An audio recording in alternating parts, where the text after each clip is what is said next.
I always connected more with New Moon. I really understood where he was coming from, and I wanted to get more of the character which he shows in New Moon in Twilight, but it was difficult to make, you know, everyone was worried he looked too depressing. It would be too depressing all the time, so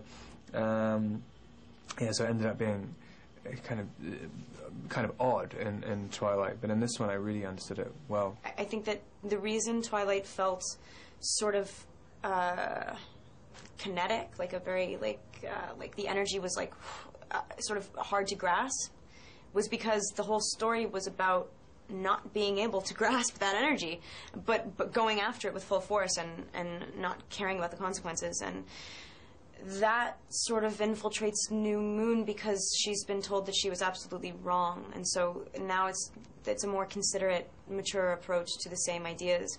But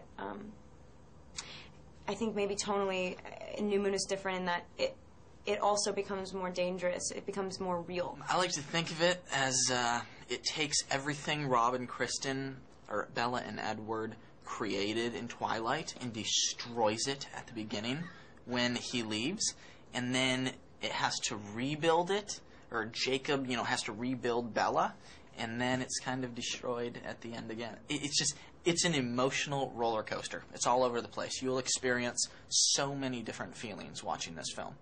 It definitely flowed. I mean, I remember reading the first page and the last page when I first got it, and I was like, oh God. And I mean, you know, the last line is kind of out of context, seems incredibly cheesy, and when I read it, I was like, oh, I actually really like it. And I put me off reading it for about a month afterwards, and when I read it, and when I finally read it, I was like, oh, that works. And so I was kind of really looking forward to doing it.